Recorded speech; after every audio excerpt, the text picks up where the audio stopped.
Testing, testing. Still way too loud. Dang it, Jamie. Can you please come get Ellie? Okay, let's try this again. You're listening to The Neurodivergent Nurse, and I'm your host, Jamie. I'm a registered nurse who has ADHD. On this podcast, we will talk all things ADHD. I'm really just beginning to learn about this diagnosis and how to navigate through it. But I am so excited to take you on this messy and raw journey with me so that we can learn together. So let's get started. Hello, all of my neurodivergent friends. I hope your April is treating you so well. Your spring is really starting off on a great foot. I went to the beach for a couple days. That was absolutely wonderful. Getting away was exactly what my brain needed and what my body needed, and it was just so wonderful. And while we're talking about vacation, don't forget there is a trip coming up to Spain with me in October. I know it seems like that's kind of a long ways away, but it's not.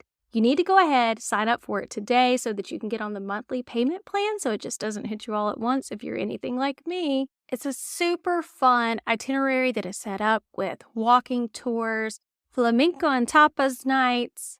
There's a river cruise, a panoramic sunset cocktail, all the fun things of exploring new places. Even if you've been to Spain before, if you've been to these specific places, still go ahead and sign up because it's going to be here sooner than you know it and you don't want to miss out. And honestly, I don't want to miss out of you going with me. So let's go have a great time. I'm going to include the link in the show notes so you can go check the details and sign up. And right now, there's still a deal going off, so you get $150 off of your trip. As I talked about in the last episode, you probably know I have gone around and around with the insurance company to prove that I actually need to take the ADHD medication that I have been on because the insurance company says, I think that these are some other medications that could be just as great for you. Because of that prior authorization and to prove the insurance company wrong, I have to go through 2 different medications before I'm allowed to take Vyvanse again. And the insurance company will say, okay, sure, you're right. It worked for 2 years. It probably is the best thing for you. Well, whatever medication number 2 was that I had to try, it did not work. I was probably 4 days in and I sent my psychiatrist a message and I said, listen up, this is terrible. My mood is very low. I'm having to take naps every single day. I am not motivated and my struggle is really, really high right now. Can we please do something else? So I'm on medication, actually number 4, technically, and it's working a lot better right now. I'm not feeling so burnt out by just life in general. So here I am recording an episode and getting back to you. I haven't done this in a really long time, but I feel the need to give a shout out for all the Patreon and paid Instagram subscribers that support the Neurodivergent Nurse because even on my low days, you guys are so committed to me and to the Neurodivergent Nurse in general and help push me to keep showing up. So I want to give a shout out individually. So everybody get ready because the list is kind of long. So great, big thank you to Angela Ribeiro. I don't know if I pronounced these names right or wrong. So everybody, I'm so sorry. My last name's hard to pronounce too. Even my first name gets wrong sometimes and people call me Jamie instead of Jamie. It's all good. Anna Flores, Chloe Duff, Carissa Ramey, Dana Parnes, Lauren Howe, Chad Creates, Alyssa Barron, Lauren Campbell, Kelly Ferguson, Peppa Top, Josephine, Margaret Burns, Vap, Kylie Wasachik, Aaron Godwin, Tess, Abby Illingsworth, Patty Poston, Ayu Lodena Yolandasari. Oh, that's beautiful. Sally, Jacqueline Grace, Kai Wunksch, Casey Amber Chalker, Robbie Young, Brian Wu, Beck Danielle, Tom Broad, Angelique Hernandez, Annette Bonjour, Sarah Langston, Jesse, Bethany Chamberlain, Diane Scott, Stella Rogers, Nikki Holmes, Dora Sergai, Cher Wren, Sindel Christian, and my girl from Nursing Uncensored, Sia Gaz, Sarah Richardson, Kelly Eckroth, Scott G., Caitlin Sullivan, Natalie King, Alyssa King, Rochelle Pott, Dov Snow, and Robert DeSaltel. And over on Instagram, have some supporters, some paid subscribers, including Deanna DeBridget. I don't know, I'm sorry. That one's definitely slaughtered. Susan Barber, Jody Anderson, Marianne Lund Jensen, Kim Lechtek, DM Crossan, Ashley Lynn Buckley, Jessica Lee Taylor, Mark Cano, which is my personal human version of sunshine, Melissa, the ADHD Lunchbox, Catherine Berry, which is a nurse that I had the pleasure of meeting when she was actually a nursing student. She's really freaking phenomenal. Then there's also Aaron Jones, Shannon Antman, Brian Jason Wu, who has been around since pretty much the inception of the Neurodivergent Nurse and is doing some great big things, and Amy Watch. So you can join too if you'd like to get bonus ADHD content. The one thing you are absolutely 100% sure to get is ADHD tip of the days every single day, which has been kind of fun. If you're at the highest tier of the Patreon account, then you also get bonus episodes, at least 2 a month of this podcast, even when I do a bad job of putting out the public podcast. So that's a fun thing. Okay, so now we're going to get into this episode of The Neurodivergent Nurse. One of the things that I have noticed, because the medication was not working as greatly, was how loud my brain was. Also going through some personal stuff, which seems to happen all the time. And my mind is running away from me, or else I have some issues going on with rumination and yada, yada, yada. My brain was just a little bit more loud than what I am used to, which is a great segue into talking about the H in ADHD. A lot of people chit-chat with me on Instagram, and they are offended by the term ADHD versus ADD because they don't realize that hyperactivity doesn't just refer to physical hyperactivity.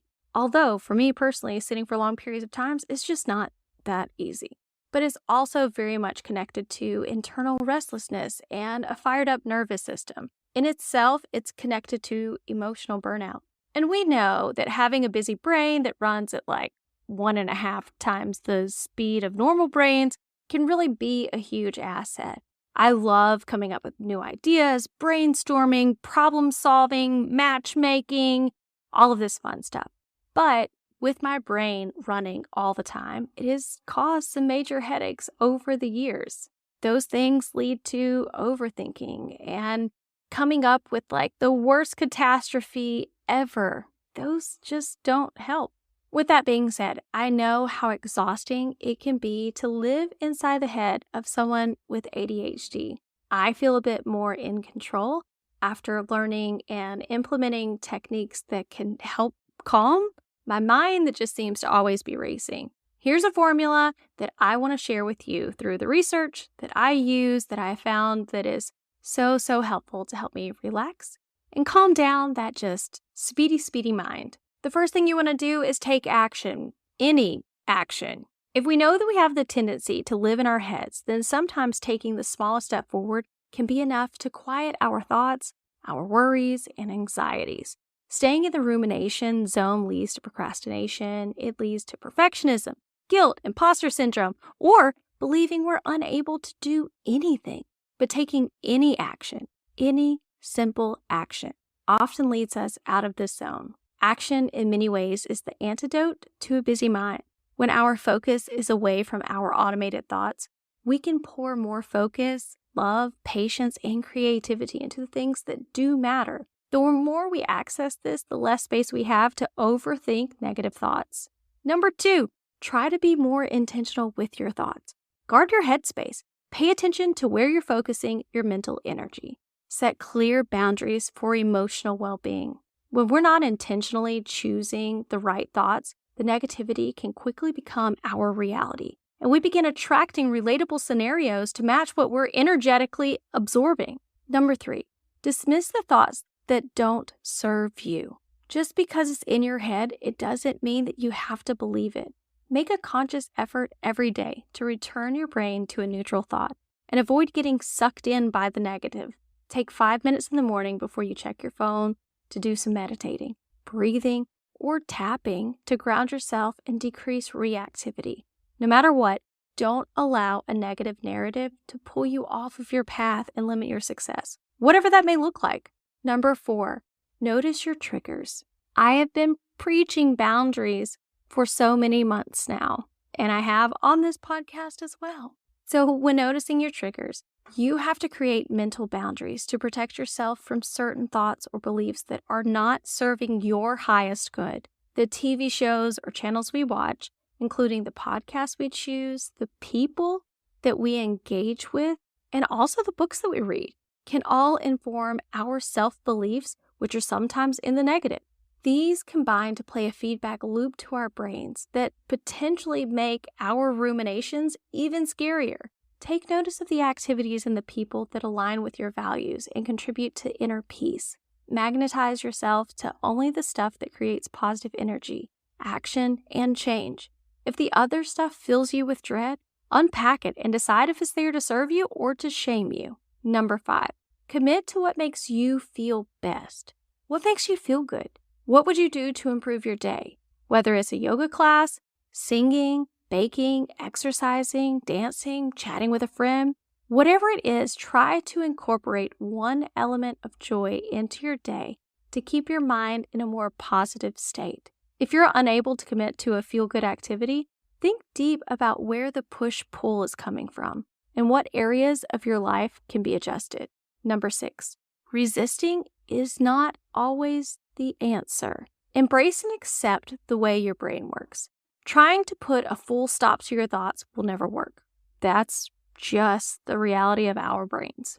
That resistance often contributes to our internal battles and anxiety. In understanding our brains more, we empower ourselves to make conscious and aligned thought choices every day. Number 7, relax the body.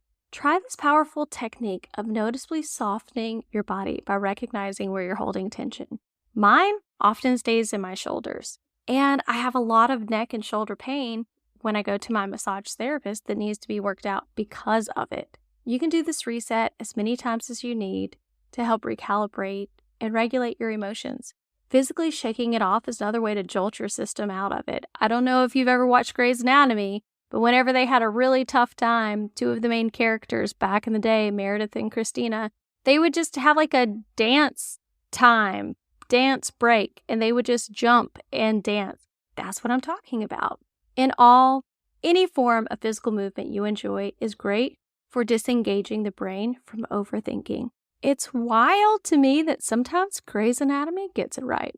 Number 8, attend to your restlessness. Could your inner restlessness be trying to tell you something? Do your thoughts and worries follow a pattern? Consider gently inviting them in for a change. Learning to sit with your thoughts and reconnect with your intuition can be especially valuable with ADHD in the picture. Our hypersensitivity and emotional dysregulation can sometimes lead us off course and plague us with self-doubt, which is why it's important to train the skill of recognizing when something feels right or wrong. Number 9, a sense of humor helps. Being able to laugh at ourselves can be a powerful tool towards self-compassion and kindness. A sense of humor removes the heaviness of a situation while offering commonality and interconnectedness. Develop your sense of humor and lightness by embracing your truth, learning to open up with vulnerability, and speaking with honesty. As always, I'm just going to remind you that while these tips and hacks, they certainly can help, and they can help a lot, it is important for you to remember that dealing with ADHD, especially trying to make things better with an ADHD brain, it does require a lot of work. You have to carry around a toolbox at all times and know what tools to pull out and things that you try to make more of habits or to keep on your forefront of your memory. I hope this episode is one of those things that you will remember whenever you're having that fast racing brain and you just can't feel like you can calm it down, that this is going to be in your toolbox that you can go back, that you can listen to again and think, oh yeah, these are the things that I need to do. Hope it helps. And I really hope that you have a wonderful week, and I can't wait to talk to you again.